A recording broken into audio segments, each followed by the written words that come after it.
இன்று நம் மக்களை எச்சரிக்க விரும்புகிறேன்.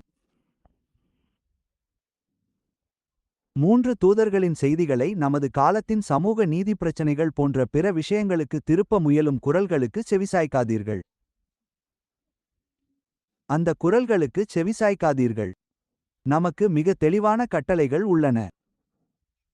கடவுளின் மக்கள் எதிர்கொள்ளவிருக்கும் ஒரு பெரும் நெருக்கடியான காலத்தை பற்றி நாம் கூற வேண்டும். அந்த நெருக்கடியான காலத்தை நாம் கடந்து செல்ல வேண்டியிருக்கும்.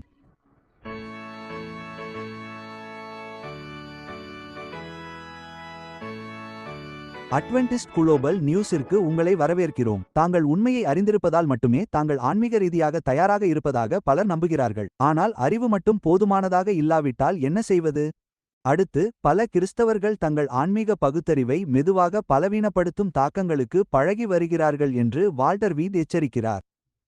கடவுளின் இறுதிக்கால மக்கள் வரலாற்றின் மிக முக்கியமான தருணங்களில் ஒன்றில் வாழ்ந்து கொண்டிருக்கிறார்கள் என்று வால்டர் வீட் பலமுறை எச்சரித்துள்ளார். அவருடைய செய்தி எதிர்கால தீர்க்கதரிசனங்களை பற்றியது மட்டுமல்ல, இது தற்போதைய ஆன்மீக தயாரிப்பை பற்றியது. இறுதி வரை எங்களுடன் இணைந்திருங்கள். உலகம் ஒரு நெருக்கடியில் உள்ளது. கிறிஸ்தவ உலகம் மற்றும் கிறிஸ்தவ நாடுகள் இந்த நெருக்கடியில் குறிப்பாக ஈடுபட்டுள்ளது போல தெரிகிறது. இருப்பினும் இது வரலாற்றின் ஓட்டத்தில் ஒரு தற்காலிக தடை மட்டுமே என்று நம்புபவர்கள் பலர் உள்ளனர். நிலைமை மீண்டும் இயல்பு நிலைக்கு திரும்பும். எல்லாம் சரியாக இருக்கும். இது உலகம் எதிர்பார்த்து கொண்டிருந்த முடிவு அல்ல. இன்னும் நிறைவேற வேண்டிய பல விஷயங்கள் உள்ளன. தீர்க்கதரிசனம் சொல்லப்பட்ட நிகழ்வுகள் நடப்பதற்கான எந்த அறிகுறியும் இல்லை என்று மக்கள் கூறுவார்கள். மிருகத்தின் முத்திரை மிகவும் ரகசியமான முறையில் அறிமுகப்படுத்தப்படுவதை அவர்கள் பார்க்கவில்லை. மிருகத்தின் உருவம் நம் கண்முன்னே அமைக்கப்படுவதை அவர்கள் பார்க்கவில்லை. நமது காலத்தின் பெரும் நிகழ்வுகளில் தீர்க்கதரிசன படத்திற்குள் பொருந்தும் அந்த அம்சங்களை அவர்கள் தவறவிடுகிறார்கள். மனிதகுலத்திற்கு எப்போதும் அப்படித்தான் இருந்துள்ளது. நாம் வரலாற்றில் பெருவெள்ள காலத்திற்குச் சென்றால் வரவிருக்கும் அழிவு வரும் என்று தீர்க்கதரிசனங்கள் இருந்தன. நோவா 120 ஆண்டுகள் இந்த வரவிருக்கும் பேரழிவை பற்றி பிரசங்கித்தார். மேலும் அவன் மரிக்கும்போது மெத்தூசெலாவை குறிப்பிட்டு அது வரும் என்று ஒரு தீர்க்கதரிசனம் இருந்தது. அவரும் மரித்தார். மக்கள் வழக்கம்போலவே தங்கள் வாழ்க்கையை தொடர்ந்தனர். குறிப்பாக தீர்க்கதரிசனம் சொல்லப்பட்டிருந்தும் அந்த நிகழ்வின் முக்கியத்துவத்தை அவர்கள் உணரவில்லை. பின்பு விலங்குகள் விசித்திரமான முறையில் நகரத் தொடங்கின. விலங்குகள் பேழைக்குள் சென்றன. சுத்தமானவற்றில் 7 ஜோடிகள், அசுத்தமானவற்றில் ஒரு ஜோடி. அக்கால விஞ்ஞானிகள் இது மிகவும் விசித்திரமான நிகழ்வு என்று கூறினர். இவை ஏன் நடக்கின்றன என்பதற்கு அவர்களிடம் பல விளக்கங்கள் இருந்தன. ஆனால் அவர்கள் வழக்கம்போலவே தங்கள் வாழ்க்கையை தொடர்ந்தனர். இது காலத்தின் அறிகுறி அல்ல என்று கருதினர். 120 ஆண்டுகளாக முன்னறிவிக்கப்பட்ட நெருக்கடியான தருணம் இது என்பதற்கான அறிகுறி இதுவல்ல. எரேமியாவின் காலத்திலும் சரியாக இதே போன்ற நிகழ்வுதான் நடந்தது. அதனை பற்றி நாம் பலமுறை பேசியிருக்கிறோம்.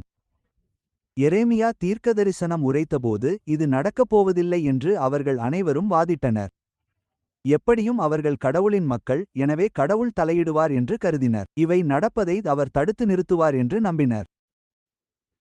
இப்போது நாம் வரலாற்றை திரும்பி பார்த்து இயேசுவின் காலத்தில் இருந்த சில இணைகளை கவனித்தால் சில விஷயங்கள் நினைவுக்கு வரும். வரப்போகும் நிகழ்வுகளுக்காக சீடர்கள் ஆயத்தப்படுத்தப்பட்டிருந்தனர். என்ன நடக்கப் போகிறது என்பதை இயேசு பல சந்தர்ப்பங்களில் அவர்களிடம் சொல்லியிருந்தார். மனுஷகுமாரன் சிலுவையில் அறையப்படுவதற்காக ஒப்புக்கொடுக்கப்படுவார் என்று அவர் கூறினார். அவருடைய மனித உரிமைகள் அனைத்தும் பறிக்கப்பட்டு அவர் சிலுவையில் அவமானகரமான மரணத்தை அடைவார் என்று அவர் கூறினார். ஆனால் அதை நம்ப அவர்கள் மறுத்துவிட்டனர். சாட்சியின் வார்த்தைகளால் அவர்கள் தயார்படுத்தப்பட்டிருந்தாலும் காலம் வந்தபோது அவர்கள் துளியும் தயாராக இல்லை. ஏன்? ஏனெனில் இவை எப்படி நடக்கும் என்று அவர்கள் முன்னரே தீர்மானித்த கருத்துக்களை வைத்திருந்தனர். அவர்கள் நினைத்தபடியே அந்த நிகழ்வுகள் நடக்காதபோது அவர்கள் நிலைதடுமாறினர். அவர்கள் தங்கள் பிடியை இழந்தனர். தங்களில் யார் பெரியவர் என்று அவர்கள் இன்னும் விவாதித்துக் கொண்டிருந்தனர். அந்த கடைசி விருந்துக்குச் செல்லும் வழியில் கூட அவ்வாறே இருந்தது.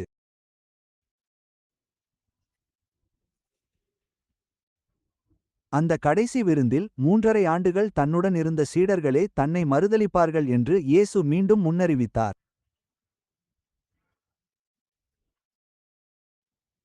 மத்தேயு 26-30 இல் அவர்கள் ஸ்தோத்திர பாடின பின்பு ஒலிவமலைக்கு புறப்பட்டு போனார்கள் என்று கூறப்பட்டுள்ளது. அப்பொழுது இயேசு அவர்களை நோக்கி, இந்த இரவு நீங்கள் அனைவரும் என்னிடத்தில் இடறலடைவீர்கள் என்றார். மேய்ப்பனை வெட்டுவேன், மந்தையின் ஆடுகள் சிதறுண்டு போகும் என்று எழுதியிருக்கிறதே. ஆனாலும் நான் உயிர்த்தெழுந்த பின்பு உங்களுக்கு முன்னே கலிலேயாவுக்கு போவேன். பேதுரு அவருக்கு பிரதியுத்தரமாக, உம்மிடத்தில் எல்லாரும் இடறலடைந்தாலும் நான் ஒரு காலும் இடறலடையேன் என்றான். இயேசு அவனை நோக்கி, இந்த இரவு சேவல் கூவுகிறதற்கு முன்னே நீ என்னை மும்முறை மறுதலிப்பாய் என்று மெய்யாகவே உனக்குச் சொல்லுகிறேன் என்றார். பேதுரு அவரை நோக்கி, உம்மோடே கூட நான் மரிக்க வேண்டியதாயிருந்தாலும் உம்மை மறுதலிக்க மாட்டேன் என்றான். அப்படியே சீடர்கள் அனைவரும் சொன்னார்கள். நெருக்கடியான தருணம் வந்துவிட்டது. அவர்கள் தயாராக இருந்தார்களா? இல்லை. அவர்கள் முற்றிலும் தயாராக இருக்கவில்லை. அவர்கள் வீரம் பேசிக்கொண்டிருந்தனர். அவர்கள் அதீத தன்னம்பிக்கையுடன் இருந்தனர். காலத்தின் முடிவிலும் மீண்டும் அது அவ்வாறே இருக்கும். கெச்சமனே தோட்டத்தில் சீடர்களுக்கு நடந்தவற்றிலிருந்து நாம் என்ன கற்றுக்கொள்ள முடியும்? ஏனென்றால் நாம் இறுதி நிகழ்வுகளின் விளிம்பில் இருக்கிறோம் என்றும் சீடர்கள் செய்த அதே தவறுகளை நாமும் மீண்டும் செய்யப் போகிறோம் என்றும் நான் அஞ்சுகிறேன்.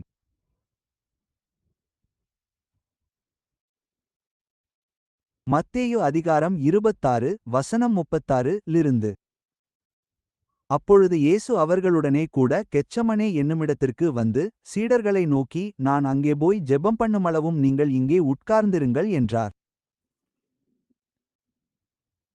பேதுருவையும் செபதேயுவின் குமாரர் இருவரையும் அவர் கூட்டிக் கொண்டு போகையில் துக்கமும் வியாகுலமும் அடையத் தொடங்கினார். அப்பொழுது அவர் அவர்களை நோக்கி, என் ஆத்துமா மரணத்திற்கேதுவான துக்கங்கொண்டிருக்கிறது என்றார். நீங்கள் இங்கே தங்கி என்னோடே கூட விழித்திருங்கள். அந்த வார்த்தைகளை கவனியுங்கள், என்னோடே கூட விழித்திருங்கள். அவர் சற்று அப்புறம் போய் முகங்குப்புற விழுந்து, என் பிதாவே, இந்த பாத்திரம் என்னை தாண்டிப் போகக்கூடுமானால் இது நீங்கட்டும் என்று ஜெபம் பண்ணினார். ஆனாலும் என் சித்தத்தின்படியல்ல, உம்முடைய சித்தத்தின்படியே ஆகக்கடவது என்றார். பின்பு சீடர்களிடத்தில் வந்து அவர்கள் நித்திரையாயிருக்கிறதை கண்டார். பேதுருவை நோக்கி, என்னோடே கூட 1 மணி நேரமாவது விழித்திருக்க உங்களால் கூடாதா என்றார். சரி, நாம் இங்கே என்ன காண்கிறோம்? இங்கே நாம் என்ன வகையான ஒப்புமையை காண்கிறோம்? காலத்தின் முடிவில் திருச்சபையின் நிலை என்ன? அது லவோதிக்கேயா சபையல்லவா? அது தூங்கிக் கொண்டிருக்கும் சபையல்லவா? தான் ஐசுவரியவானென்றும் திரளான பொருளுடையவனென்றும் நினைத்துக் கொண்டிருக்கும் சபையல்லவா அது? இருந்தாலும் அவர்கள் தூங்கிக் கொண்டிருக்கிறார்கள். இந்த நெருக்கடியான தருணத்தில் சீடர்கள் தூங்கிக் கொண்டிருக்கிறார்கள். இயேசு அவர்களிடம் சென்று பேதுருவிடம் கேட்கிறார், என்ன? என்னோடே கூட 1 மணி நேரமாவது விழித்திருக்க உங்களால் கூடாதா? நீங்கள் சோதனைக்கு உட்படாதபடிக்கு விழித்திருந்து ஜெபம் பண்ணுங்கள். ஆவி உற்சாகமுள்ளதுதான், மாம்சமோ பலவீனமுள்ளது. அவர் 2ஆம் தரம் போய், என் பிதாவே, நான் குடித்தாலொழிய இந்த பாத்திரம் என்னை நீங்கக்கூடாதாகில் உம்முடைய சித்தம் ஆகக்கடவது என்று ஜெபம் பண்ணினார். மீண்டும் வந்து அவர்கள் நித்திரையாயிருக்கிறதைக் கண்டார். ஏனென்றால் அவர்களுடைய கண்கள் பாரமடைந்திருந்தன.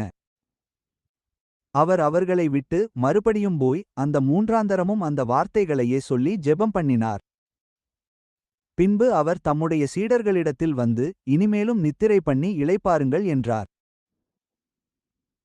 இதோ வேளை வந்தது, மனுஷகுமாரன் பாவிகளுடைய கைகளில் ஒப்புக்கொடுக்கப்படுகிறார். நெருக்கடியான தருணம் வந்துவிட்டது, ஆனால் சீடர்கள் தூங்கிக் கொண்டிருந்தார்கள். இந்த நெருக்கடியான தருணம் நம் காலத்தில் வந்திருக்க வாய்ப்புள்ளதா? சீடர்கள் தூங்கிக் கொண்டிருக்கலாமா? தீர்க்கதரிசிகள் மூலம் கிறிஸ்து சொன்ன வார்த்தைகளால் அவர்கள் முன்னரே எச்சரிக்கப்பட்டிருந்தும், நிகழ்வுகள் குறித்த முற்றிலும் மாறுபட்ட புரிதலை அவர்கள் கொண்டிருந்தார்கள். அவர்கள் அதை காணவில்லை. நிறைவேறுதலை அவர்கள் கவனிக்கவில்லை. எந்த ஆதாரமும் இல்லை. இது அடிவானத்தில் தோன்றிய ஒரு தற்காலிக தடங்கல் மட்டுமே. நிலைமை மீண்டும் பழையபடி சரியாகிவிடும். இது முடிவல்ல. நாம் இன்னும் மேன்மைப்படுத்தப்பட்டு வலிமையான செய்தியை பிரசங்கிக்க வேண்டும். இது மீண்டும் நடக்க வாய்ப்புள்ளதா? யாரும் கடவுளின் உண்மையை விட்டுவிட வேண்டும் என்ற எண்ணத்தோடு எழுவதில்லை. இது வழக்கமாக தீங்கற்றதாக தோன்றும் சிறிய சமரசங்களுடன் தொடங்குகிறது. வேதாகமம் முழுவதும் கடவுளுடைய மக்கள் திடீர் விசுவாசதுரோகத்தால் அழிந்தது அரிது. அதற்கு பதிலாக சமரசம் படிப்படியாகவே நுழைந்தது. இஸ்ரவேல் மக்கள் மெதுவாகச் சுற்றியிருந்த பழக்கவழக்கங்களை கடைபிடித்தனர். சாலோமோன் தனது வாழ்க்கையில் செல்வாக்குகளை அனுமதித்தார், அது இறுதியில் அவர் இதயத்தை மாற்றியது. ஆரம்பகால கிறிஸ்தவ சபையும் இதே போன்ற அழுத்தங்களை சந்தித்தது. இந்த உலகத்திற்கு ஒத்த வேஷம் தரிக்காமல் உங்கள் மனம் புதிதாகிறதினால் மறுரூபமாகுங்கள். ரோமர் 12:2. ஆனால் அடுத்த எச்சரிக்கை பல விசுவாசமுள்ள சபை உறுப்பினர்களை ஆச்சரியப்படுத்தலாம், ஏனெனில் அது மதச் செயல்பாடுகளை பற்றியது. பிறகு 46ஆம் வசனத்தில் உள்ள வார்த்தைகள் வருகின்றன. எழுந்திருங்கள், போவோம். இதோ என்னை காட்டிக் கொடுக்கிறவன் வந்துவிட்டான். இரட்டை மேற்கோள்குறி. சுவாரஸ்யமாக, மார்க்கு நற்செய்தி அவர் பேதுருவை மட்டும் குறிப்பாக குறிப்பிட்டதாக மீண்டும் சொல்கிறது. ஏனெனில் பேதுரு மிகவும் துணிச்சலாக இருந்தார். பேதுருதான் ஆண்டவரே, நான் அல்ல என்று சொன்னவர். இரட்டை மேற்கோள்குறி. நான் உம்மை விட்டு விலகமாட்டேன். ஒருவேளை நமது நவீன காலத்தில் நான் எதிர்பாராத விதமாக சிக்கிக்கொள்ள மாட்டேன் என்று சொல்லும் நவீன பேதுருக்கள் இருக்கலாம். நான் அல்ல, ஆண்டவரே, அது எனக்கு நடக்காது. சோதனையின் தருணம் வரும்போது நான் உம்மை மறுதலிக்க மாட்டேன். இரட்டை மேற்கோள்குறி. எனவே இறுதி நெருக்கடியின் போது கடவுளுடைய மக்கள் தூங்கிக் கொண்டிருப்பார்கள் என்று வேதாகமம் நம்மை எச்சரிக்கிறது. அவர்கள் எதிர்பாராத பெரும் அதிர்ச்சியில் சிக்கிக்கொள்வார்கள். அன்புக்குரிய சீடரான யோவானும் கூட ஆழ்ந்த தூக்கத்தில் இருந்தார். அங்கே அந்த தோட்டத்தில் தேவகுமாரன் தனியாக துன்பப்பட்டார்.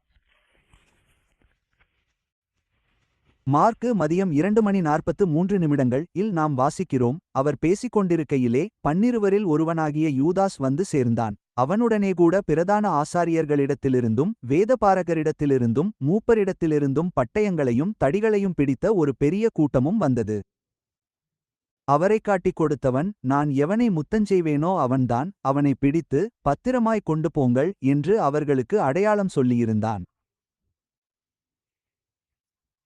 அவன் வந்தவுடனே கிட்டப்போய் ரபி, ரபி என்று சொல்லி அவரை முத்தமிட்டான்.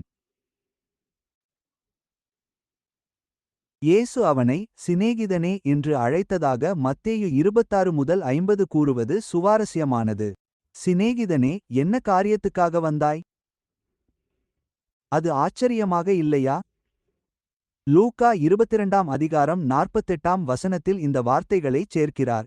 இயேசு அவனை நோக்கி, யூதாசே, முத்தத்தினாலேயா மனுஷகுமாரனை காட்டிக் கொடுக்கிறாய் என்றார். எனவே முதலில் அவர் அவனிடம், சிநேகிதனே, எதற்காக வந்தாய் என்று கேட்கிறார். யூதாசே, மனுஷகுமாரனை முத்தத்தினாலே காட்டிக் கொடுக்கிறாயா? அப்பொழுது அவர்கள் அவர் மேல் கைப்போட்டு அவரை பிடித்துக் கொண்டார்கள். அப்பொழுது அவரோடே கூட இருந்தவர்களில் ஒருவன் தன் பட்டயத்தை உருவி பிரதான ஆசாரியனுடைய வேலைக்காரனை வெட்டி அவன் காதை அறுத்து போட்டான். யோவான் எழுதிய சுவிசேஷத்தின்படி அது பேதுரு என்று நமக்கு தெரியும். பேதுரு யுத்தம் செய்ய தயாராக இருந்தான். முன்பக்கத்திலிருந்து வரும் எதிரியை எதிர்கொள்ள பேதுரு தயாராக இருந்தான். ஆனால் எதிரி முன்பக்கமாக வராமல் பின்பக்க வழியாக திருட்டுத்தனமாக வந்தால் என்ன செய்வது? நிகழ்வுகள் அவன் எதிர்பார்த்தது போல நடக்காமல் வேறொரு விதமாக நடந்தால் என்ன செய்வது? அப்போது அவன் அதே பேதுருவாக இருப்பானா? ஏனென்றால் அவன் ஏன் தன் பட்டயத்தை உருவி சண்டையிட தயாராக இருந்தான்? இயேசு தன்னை அவர்கள் பிடிக்க அனுமதிக்க மாட்டார் என்று அவன் உறுதியாக நம்பினான். இயேசு தன் வல்லமையை வெளிப்படுத்தி அவர்களை விழச்செய்வார் என்று அவன் நம்பினான். அவர்கள் பின்னோக்கி விழுந்தபோது இயேசு கிரீடத்தை எடுத்து தன் வல்லமையை வெளிப்படுத்தும் தருணம் இது என்று அவன் நினைத்தான். ஆனால் அந்த மக்கள் மீண்டும் எழுந்து முன்னே வந்தபோது அது முழு சூழ்நிலையையும் மாற்றிவிட்டது. அவனுடைய மனதிலிருந்த எண்ணம் முரண்பட்டது. ஏதோ தவறு நடந்தது.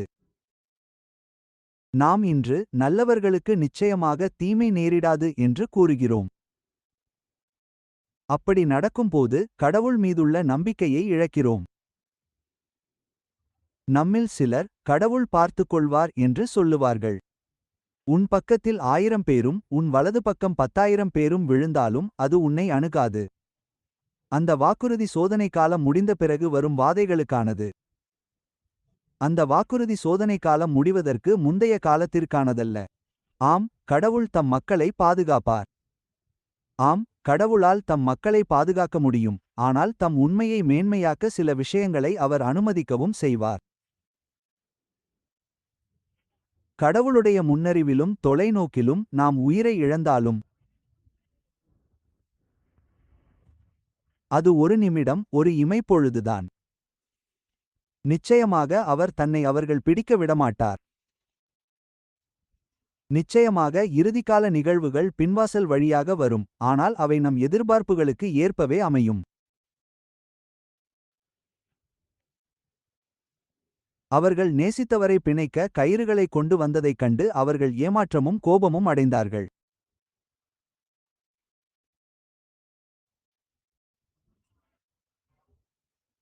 அவர் அந்த மக்கள் கூட்டத்திடம் தன்னை ஒப்புக்கொடுத்த அடுத்த நிமிடமே சீடர்கள் சிதறிப்போனார்கள். அவர்கள் ஓடினார்கள், அவர்கள் அனைவரும் அவரை விட்டுவிட்டுச் சென்றார்கள். அவை மிகவும் கொடூரமான வார்த்தைகள்.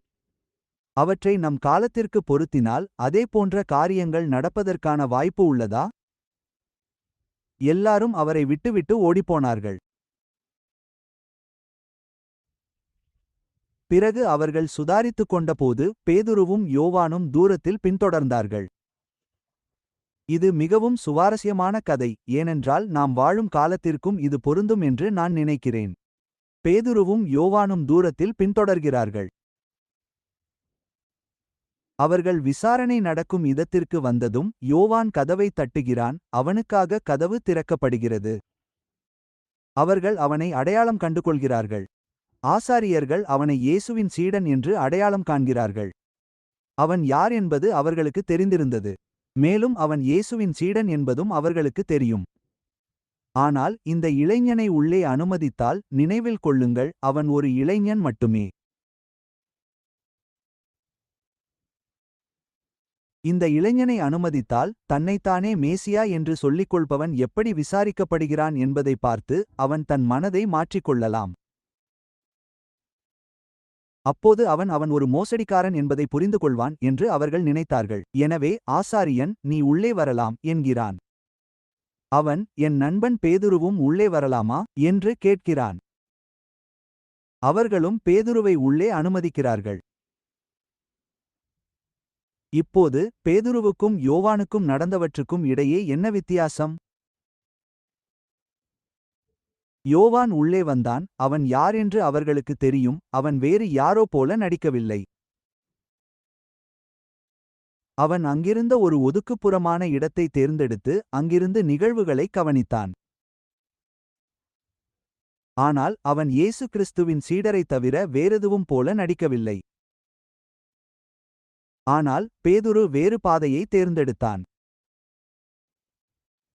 மிகவும் குளிரான இரவு என்பதால் கேலி செய்பவர்கள் அனைவரும் நின்றிருந்த நெருப்பின் அருகே அவன் துணிச்சலாகச் சென்று அமர்ந்தான். அவன் அவர்களில் ஒருவனைப் போல நடித்தான். எனவே அவன் கூட்டத்தோடு சேர்ந்து கொண்டான். கடைசியில் அவர்களில் ஒருவன் அவனை கவனித்து, நீ அவர்களில் ஒருவன் அல்லவா என்று கேட்டான். அவன் அதை மறுத்தான். அவன் மறுத்தான், பெண்ணே, எனக்கு அவனை தெரியாது. அவன் தன் உண்மையான குணத்தை மறைத்தான். அவன் தன்னை யாரும் அடையாளம் காணக்கூடாது என்று விரும்பினான். உதாசீனமாக நடித்து அவன் எதிரிகளின் நிலைக்கு தன்னை தாழ்த்திக் கொண்டான். இதோடு மட்டுமல்லாமல் இயேசு தன்னைத்தானே தாழ்த்தி இத்தகைய நடத்தையை அமைதியாக ஏற்றுக்கொண்டது அவனுக்கு ஆச்சரியத்தையும் கோபத்தையும் அளித்தது. அவன் ஒரு பொய்யை வாழ்ந்து கொண்டிருந்தான்.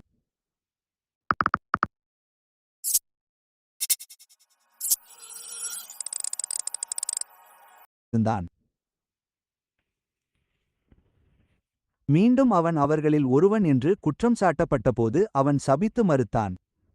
எனக்கு அவனை தெரியாது. அப்படியானால் என்ன வித்தியாசம்? அவன் ஒரு பொய்யை நடித்துக் கொண்டிருந்தான். அவர்கள் அவனிடம், நிச்சயமாக நீ அவர்களில் ஒருவன், நீ கலிலேயன், உன் பேச்சே அதை உறுதிப்படுத்துகிறது என்றார்கள். இதைக் கேட்ட பேதுரு கோபமடைந்து, தன்னை விசாரிப்பவர்களை முழுமையாக ஏமாற்றவும், தான் ஏற்றுக்கொண்ட வேடத்தை நியாயப்படுத்தவும், தன் எஜமானரைச் சபித்து மறுதலித்தான். உடனடியாகச் சேவல் 3வது முறை கூவியது. பின்பு அவன் திரும்பி பார்த்தான். அவன் அந்த பார்வையைச் சந்தித்தான். அது அவரை நிலைகுலையச் செய்தது. அவர் வெளியே சென்று மனங்கசந்து அழுதார். பேதுருவின் வீழ்ச்சிக்கு காரணம் என்ன? தன்னுடையதல்லாத ஒரு வேடத்தை அவர் தரித்துக் கொண்டார். அவர்களில் ஒருவராக அவர் நடித்துக் காட்டினார். இதிலிருந்து நாம் கற்றுக்கொள்ள ஏதேனும் இருக்கிறதா? பின்னோக்கி பார்த்தால் அவருடைய முதல் தவறு என்னவாக இருந்தது? அவருடைய முதல் தவறு அவர் தூங்கிக் கொண்டிருந்ததுதான். அவர் தூங்கிக் கொண்டிருந்தார். இயேசு அதை அறிந்திருந்தார். குறிப்பாக பேதுரு விழித்திருந்து இயேசு அனுபவித்த வேதனையைக் கண்டு அவருடைய தோளிலிருந்து வடிந்த இரத்தத் துளிகளை பார்த்திருந்தால் ஒருவேளை அவர் விழித்தெழுந்து, இதுதான் நெருக்கடியான தருணம் என்று சொல்லியிருப்பார். எல்லாவற்றிற்கும் மேலாக இயேசு அவர்களோடு ஜெபிக்கச் சொன்னார். ஆனால் அவர் தூங்கிவிட்டார். இயேசு அவரிடம் சென்று, பேதுருவே, தூங்குகிறாயா? என்னோடு ஒரு நிமிடம் கூட உன்னால் விழித்திருக்க முடியாதா? இரட்டை மேற்கோள் குறி என்றார். எனவே அவருடைய மிக முதல் பிரச்சனை அவர் தூங்கிக் கொண்டிருந்ததுதான். அவர்கள் அனைவரும் தூங்கிவிட்டார்கள். ஆனால் அவருக்கு என்று சில குறிப்பிட்ட எண்ணங்கள் இருந்தன. அந்த யதார்த்தத்தை தன் மனதில் ஏற்றுக்கொள்ளவும் அதை தன் முன்முடிவுகளோடு இணைக்கவும் அவரால் முடியவில்லை.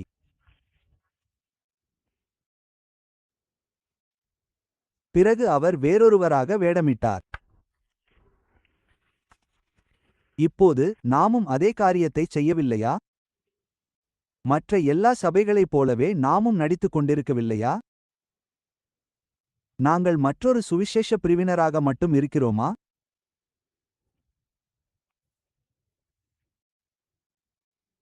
நாம் மதங்களுக்கு இடையிலான கூட்டங்களில் அமரும்போது நாம் வித்தியாசமானவர்கள் என்றும், இயேசு கிறிஸ்துவின் சீடர்கள் என்றும், சட்டத்தையும் சாட்சியையும் நம்புபவர்கள் என்றும், மிருகத்தின் முத்திரையைப் பற்றி எச்சரிக்க விரும்புபவர்கள் என்றும் சொல்கிறோமா?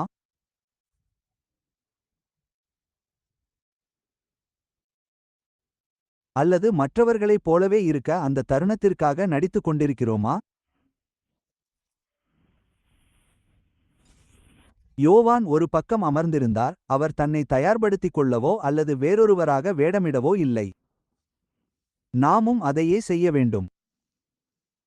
நாமல்லாத ஒருவராக நாம் நடிக்கக்கூடாது. நமக்கு ஒரு குறிப்பிட்ட அழைப்பு உண்டு. நெருக்கடியான தருணம் வந்துவிட்டது. 7ஆம் நாள் அட்வென்டிஸ்ட் சபைக்கு மேன்மையான சத்தியங்கள் ஒப்படைக்கப்பட்டுள்ளன. ஓய்வு நாள், 3 தூதர்களின் செய்திகள், பரிசுத்த ஸ்தலம், மரித்தோரின் நிலை மற்றும் இயேசு கிறிஸ்துவின் 2ஆம் வருகை. இருப்பினும் சலுகைகள் வரும்போது அதிக பொறுப்பும் வரும் என்று வேதம் மீண்டும் மீண்டும் எச்சரிக்கிறது. லவோதிக்கேயா சபை தாங்கள் ஆவிக்குரிய ரீதியில் செல்வந்தர்கள் என்று நம்பியது. ஆனால் நமது உண்மையான நிலையை அறியாமல் நாம் ஆவிக்குரிய ஆரோக்கியத்துடன் இருப்பதாக நம்புவதுதான் மிகப்பெரிய ஏமாற்றம். இப்போது இந்த கதையை நம் காலத்திற்கு எப்படி பொருத்துவது? நாம் மிக மிக ஒத்த சூழலில் வாழ்ந்து கொண்டிருக்கிறோம். ஒரு நெருக்கடி நிகழப்போகிறது. நமக்கு முன்முடிவுகள் உள்ளன. ஆனால் நம்மிடம் தெளிவான வார்த்தை இருக்கிறது. மேலும் நம்மிடம் தெளிவான சாட்சி இருக்கிறது. சகோதர சகோதரிகளே, இது சாத்தியமா? இது நெருக்கடியல்ல என்றும் இது உனக்கு நேரிடாது என்றும் கூறும் குரல்கள். இது வேறொரு விதத்தில் வரும். இது அடிவானத்தில் தோன்றும் ஒரு சிறிய இடையூறு மட்டுமே. அந்த குரல்கள் ஒரு நாள் மிகவும் ஆச்சரியப்படக்கூடும். இது ஒரு சாத்தியம் இல்லையா? நம்மில் சிலர் இல்லாததை நடிப்பது சாத்தியமா? நம்மில் சிலர் நம்மை திசை திருப்ப முயற்சிப்பது சாத்தியமா? இன்று நம் மக்களுக்கு நான் எச்சரிக்கை விடுக்க விரும்புகிறேன். 3 தூதர்களின் செய்திகளை சமூக நீதி போன்ற தற்கால பிரச்சனைகளுடன் இணைக்க முயலும் குரல்களுக்கு செவிசாய்க்காதீர்கள். அந்த குரல்களுக்கு செவிசாய்க்காதீர்கள். நமக்கு மிக தெளிவான கட்டளைகள் கொடுக்கப்பட்டுள்ளன. கடவுளின் மக்கள் முன் இருக்கும் பெரும் நெருக்கடியான காலத்தை பற்றி நாம் சொல்ல வேண்டும். நாம் அந்த நெருக்கடியான காலத்தை கடந்து செல்ல வேண்டியிருக்கும். எனவே அந்த குரல்களுக்கு செவிசாய்க்காதீர்கள். இயேசு சமூக நீதிக்கான ஆர்வலர் என்று கூறும் குரல்களுக்கு செவிசாய்க்காதீர்கள், ஏனெனில் அவருடைய ராஜ்யம் இவ்வுலகத்திற்குரியதல்ல. நாம் மக்களின் சிந்தனையை வேறொரு ராஜ்யத்தை நோக்கி செலுத்த வேண்டும். ஸ்தாபிக்கப்படப் போகும் அந்த ராஜ்யத்திற்கு. சதி கோட்பாட்டாளர், தீவிர வலதுசாரி அல்லது பிற முத்திரைகளை குத்தி உங்களை அச்சுறுத்த முயலும் குரல்களுக்கு செவிசாய்க்காதீர்கள். அல்லது 3 தூதர்களின் செய்திகளை பிரசங்கிக்கும் எவரையும் விமர்சிக்கும் குரல்களுக்கு அவர்களுக்கு செவிசாய்க்காதீர்கள். இந்த சபையின் முன்னோடிகள் அறியாமையில் இருந்தார்கள் மற்றும் அக்கால பாரபட்சமான சிந்தனையால் பாதிக்கப்பட்டார்கள் என்று கூறும் குரல்களுக்கு செவிசாய்க்காதீர்கள். அவர்களுக்கு செவிசாய்க்காதீர்கள். ரோம் மாறிவிட்டது அல்லது சீர்திருத்தவாதிகள் சொன்னது போல அது அந்திக்கிறிஸ்து அல்ல என்று கூறும் குரல்களுக்கு செவிசாய்க்காதீர்கள். தீர்க்கதரிசனத்தின் ஆவியை 19ஆம் நூற்றாண்டின் காலாவதியான கற்பனை என்று ஒதுக்க முயலும் குரல்களுக்கு செவிசாய்க்காதீர்கள். அவர்களுக்கு செவிசாய்க்காதீர்கள். நிகழ்வுகள் இன்னும் நடக்கவில்லை என்று அவர்கள் சொல்கிறார்கள். ஞாயிறு சட்டம் இன்னும் அமல்படுத்தப்படவில்லை. நிச்சயமாக இல்லை. அது நடைபெறும் மிக இறுதி நிகழ்வாக இருக்கும். ஆனால் இப்போது நிகழும் மாற்றங்களை நாம் கவனிக்காவிட்டால் அந்த சீடர்களைப் போல நாமும் ஆச்சரியப்படுவோம். மிருகத்தின் முத்திரையை அது இருக்கும் உண்மையான அர்த்தத்திலிருந்து மாற்ற முயலும் குரல்களுக்கு செவிசாய்க்காதீர்கள். கடவுளின் அதிகாரத்தை தாக்கும் மற்றும் 4ஆம் கட்டளையில் பொதிந்துள்ள அந்த உண்மையை மாற்ற வேண்டாம். அந்த குரல்களுக்கு செவிசாய்க்காதீர்கள். தீர்க்கதரிசன வரம் மீதியான சபையின் அடையாள அம்சம் அல்ல என்று கூறும் குரல்களுக்கு செவிசாய்க்காதீர்கள். மேலும் அனைவரையும் உள்ளடக்கியதாக இருங்கள், தனித்து இருக்காதீர்கள் என்று கூறும் குரல்களுக்கு செவிசாய்க்காதீர்கள். இல்லாததை நடித்துக் காட்ட முயற்சிக்காதீர்கள். வேதத்திற்கும் சாட்சிக்கும் ஒவ்வாத எதற்கும் செவிசாய்க்காதீர்கள். கடவுள் தமது வார்த்தையிலும் தமது தீர்க்கதரிசி மூலமாகவும் மீதியானவர்களுக்குச் சொன்னதை கவனமாக கேளுங்கள். அதில்தான் நம்முடைய ஒரே பாதுகாப்பு உள்ளது. இயேசுவின் வார்த்தைகளை சீடர்கள் கவனித்து கேட்டு அவற்றை உள்ளத்தில் பதித்திருந்தால் அவர்கள் ஆச்சரியத்தில் சிக்கியிருக்க மாட்டார்கள். அவர்கள் விழித்திருந்து கவனித்து தங்களைச் சுற்றியுள்ள அடையாளங்களை பார்த்திருந்தால் அந்த வேளையை அவர்கள் அறிந்திருப்பார்கள். ஆனால் அவர்கள் தூங்கிக் கொண்டிருந்தார்கள். நாம் ஏன் இங்கே இருக்கிறோம் என்பது நமக்கு தெரியும். நாம் ஏன் ஒரு செய்தியை தாங்கிச் செல்ல வேண்டும் என்பது நமக்கு தெரியும். நாம் தாங்கிச் செல்ல ஒரு செய்தி இருக்கிறது. அது மிகவும் தனித்துவமான ஒரு செய்தி. இது சமாதானத்தையும் பாதுகாப்பையும் பற்றிய செய்தி அல்ல. இது ஒரு பெரும் ஆச்சரியத்துடன் வரப்போகும் நெருக்கடியைப் பற்றிய செய்தியாகும். நம் நம்பிக்கையை உறுதியாக பற்றிக்கொள்ளவும் வேதாகமமும் தீர்க்கதரிசனத்தின் ஆவியும் நமக்கு சொன்னதை நம்பவும் இதுவே சரியான நேரம். கடவுள் தமது மக்களை பெலப்படுத்தட்டும். அதனால் நாம் நெருக்கடியான நேரத்தில் நிலைத்திருந்து யோவானைப் போல நான் ஒரு பின்பற்றுபவர் என்று சொல்ல முடியும். நான் கடவுளுடைய கட்டளைகளை கைக்கொள்ளுகிறேன், இயேசுவின் சாட்சியை பற்றிக்கொள்ளுகிறேன். நம்புகிறவர்களை பாதுகாக்கவும் அவர்களை உரத்த சத்தத்திற்கு தயார்படுத்தவும் தேவதூதர்கள் அனுப்பப்படுவார்கள். ஒவ்வொரு ஓய்வு நாளும் சபைக்குச் சென்றுவிட்டு கடவுள் விரும்புவதை இழந்துவிட முடியுமா? வேதாகமம் போதிக்கிறது, நீங்கள் விசுவாசமுள்ளவர்களோ என்று உங்களை நீங்களே சோதித்துப் பாருங்கள். 2 கொரிந்தியர் 13:5. இயேசு எச்சரித்தார், என்னை நோக்கி ஆண்டவரே ஆண்டவரே என்று சொல்கிறவன் எல்லாம் பரலோக ராஜ்யத்தில் பிரவேசிப்பதில்லை. மத்தேயு காலை 7:21. இறுதி தலைமுறை சரியான கோட்பாடுகளால் மட்டுமே அடையாளம் காணப்பட மாட்டாது. வெளிப்படுத்தின விசேஷம் கடவுளின் உண்மையுள்ள மக்களை, கடவுளுடைய கட்டளைகளையும் இயேசுவின் விசுவாசத்தையும் காத்துக்கொள்பவர்கள் என்று விவரிக்கிறது.